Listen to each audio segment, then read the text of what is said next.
If you enjoy modern Torah, subscribe and leave a review. I'd really appreciate it. Just like that, it's Rosh Hashanah. This week, in a break from our regular reading cycle, we turn back in the Torah to a pivotal set of stories in the Jewish people's history. Traditionally, Rosh Hashanah is a 2-day holiday, with the Torah readings spread across both. Genesis 21:1 through 34 is read on the first day, covering the birth of Isaac and the exile of Hagar, and God's saving of Ishmael. Genesis 22:1 through 24 is read on the second day, the famous Akedah, the binding of Isaac.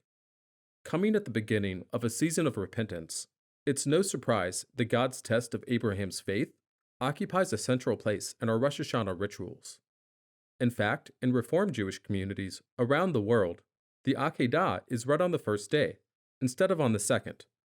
But it's the traditional first-day reading that seems to me to fit so uncomfortably well with our modern world. Genesis 21. The Lord took note of Sarah as he had promised, and the Lord did for Sarah as he had spoken. Sarah conceived and bore a son to Abraham in his old age, at the set time of which God had spoken. Abraham gave his newborn son, whom Sarah had borne him, the name Isaac. And when his son Isaac was 8 days old, Abraham circumcised him, as God had commanded him. Now Abraham was 100 years old when his son Isaac was born to him. Sarah said, "God has brought me laughter, and everyone who hears will laugh with me."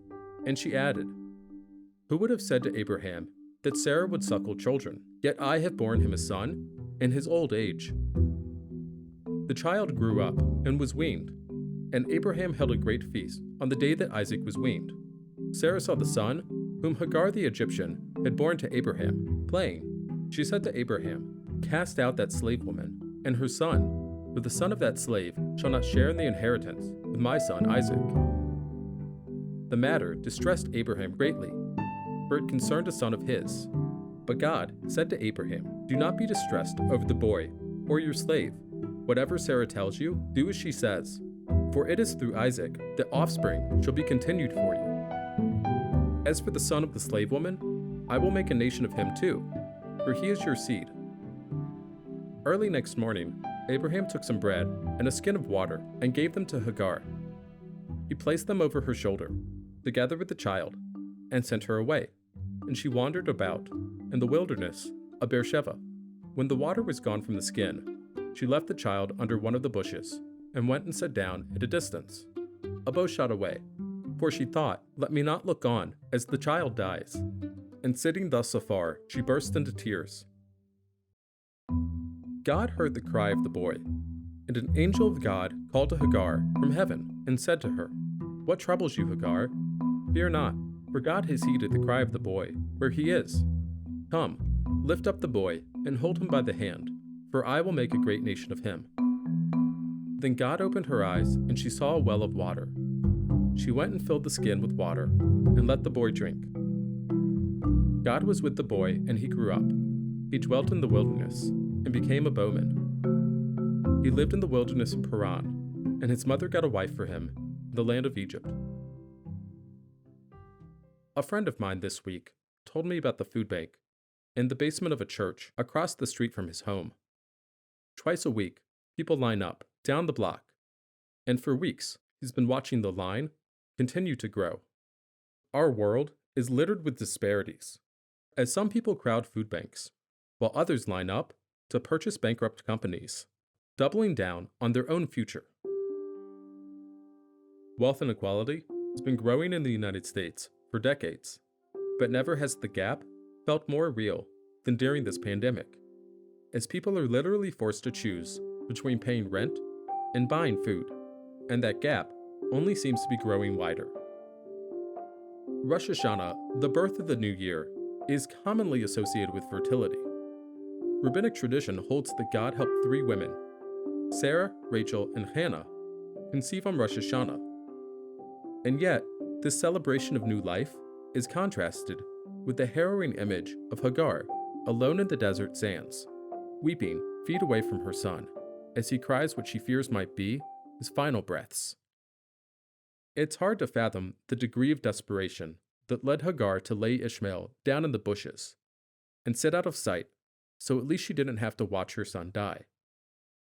And it's harder still to understand that despair in the context of Sarah's joy at finally giving birth to her son Isaac, especially since it was Sarah who insisted that Abraham banish Hagar and Ishmael in the first place.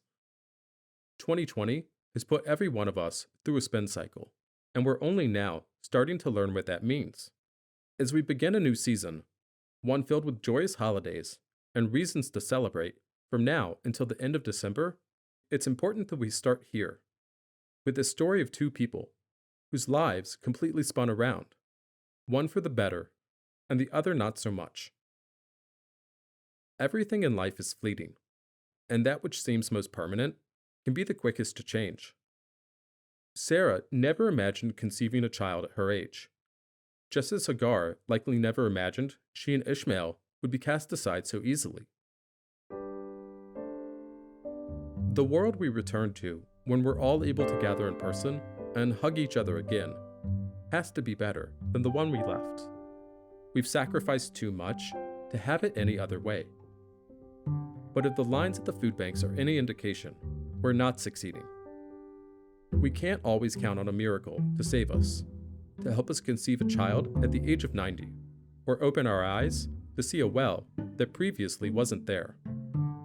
This Rosh Hashanah, as we turn the page to a new year, and as we gather in spirit, if not in person, I hope we'll all take this example of extreme duality, of Sarah and Hagar, that the Torah presents to begin each new year with fresh eyes and reach for a middle ground, a world where we can hold the pain and joy of both at the same time. And maybe then we can avoid returning to a world that leaves one person weeping in joy while their neighbor weeps in despair.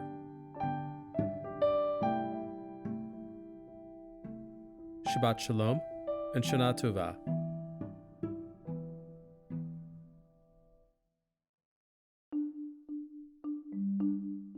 Modern Torah is a production of Not a Rabbi Media.